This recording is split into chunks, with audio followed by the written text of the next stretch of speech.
ABC Radio with Jeremy Lee. Yes, 11 minutes now away from 8 o'clock here on breakfast. How long is it since you've bought a vinyl record? One of the key dates each year on any vinyl lover's calendar is Record Store Day, which is coming up this weekend.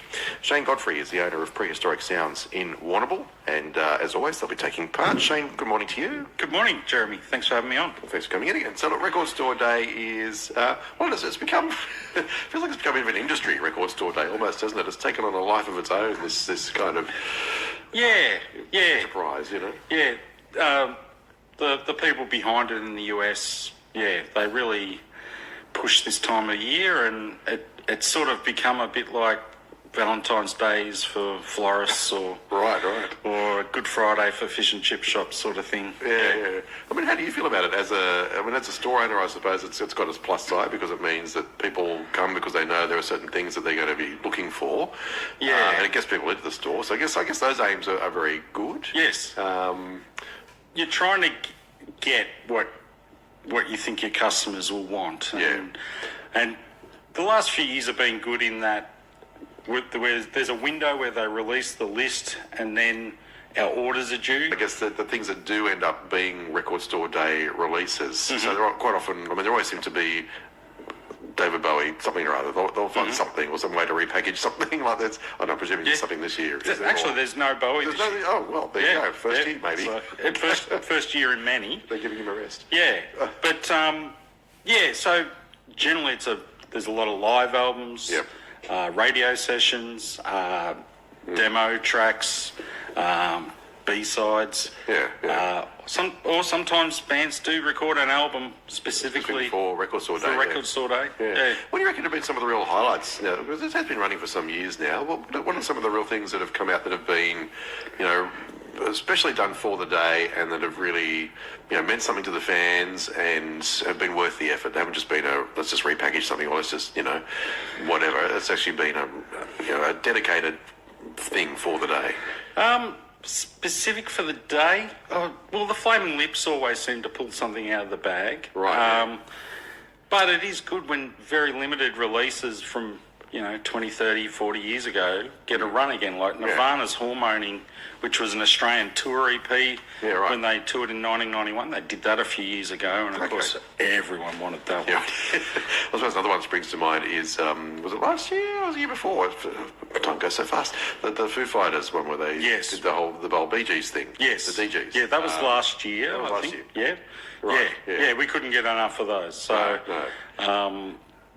The downside, of course, with that as well, I'm sort of complaining about the whole thing, but it's just, it just annoys me when people sort of just target releases purely with the mindset of reselling them afterwards to make massive profits, which happened with that record as well. Yes, it certainly did. And, we try and limit it to one per person. Yeah.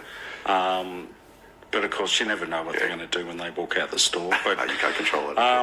But, we try and make them as accessible as possible.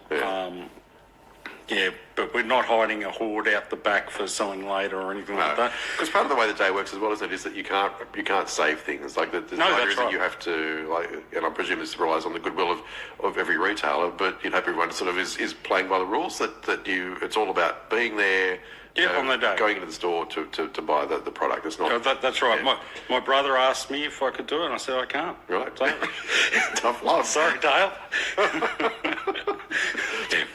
So, to the list then for this year. So, what are you anticipating are going to be the real in-demand items, perhaps this year? Well, the two that I've fielded the most queries of are Pearl Jam's Give Way, which is a live album recorded in Melbourne. All right. And Taylor Swift's Folklore, the Long Pond Studio Sessions. Oh, okay. They'll be the two main ones, I believe. Yes. Did she already release about 10 different versions of that album? Yeah. Well, these are different again. Okay. I haven't seen this one yet, but yeah. Right. Yeah. Okay. But it's not all major artists either. No. So What else are you really looking forward to then from the list? What are you really hoping you're going to get your hands on? Personally, the Motorhead live album. Oh, okay. They've been doing a few in a series, and I've got the other three, so I might as well get that next. Full set. Fair enough. But it is a cracking live album. Yeah. Soul Jazz, who are a reissue label out of England, who mainly concentrate on reggae, but they branch out. But last year they did the 100% Dynamite reissue. Okay. This year's the 200% Dynamite, and so it's a compilation of really cool reggae tracks. And another one I reckon might be popular is Fraternity's Flaming Galah. Oh, okay. So Fraternity were a band from Adelaide, which featured one Bon Scott. Oh, really? Right, from okay. AC/DC. Ah. So original copies of that go for $800,000. They weren't a very popular band back in the early 70s, and so therefore not a lot of records were pressed, and of course Bon Scott in the band. Yeah. So okay. Well, that's an interesting reissue. Yeah. Another one I've fielded a few for is RZA as Bobby Digital. So from the Wu-Tang Clan. Oh, okay, right. Yeah. Okay.